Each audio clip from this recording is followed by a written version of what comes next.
Project in Adobe Premiere Pro, all you need to do is make sure that you have the sequence you want to export selected with the little blue highlight around the rectangle. And then you want to set your in and out point. So I want to export the entire video. I'm going to press I at the beginning to set my in point.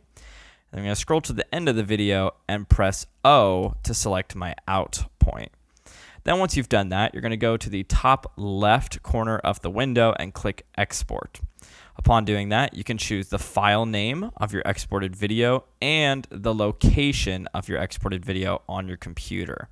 So mine's already in the exports folder that I want it to go to, so I'll hit save.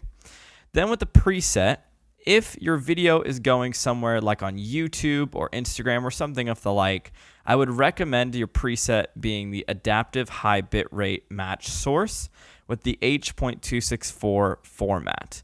Now, if you're looking for a higher quality render or you just want your video to have more quality, then I would go to Format and scroll down to QuickTime and then leave that preset as custom because this will export with a lot more quality and you'll have a much higher quality render.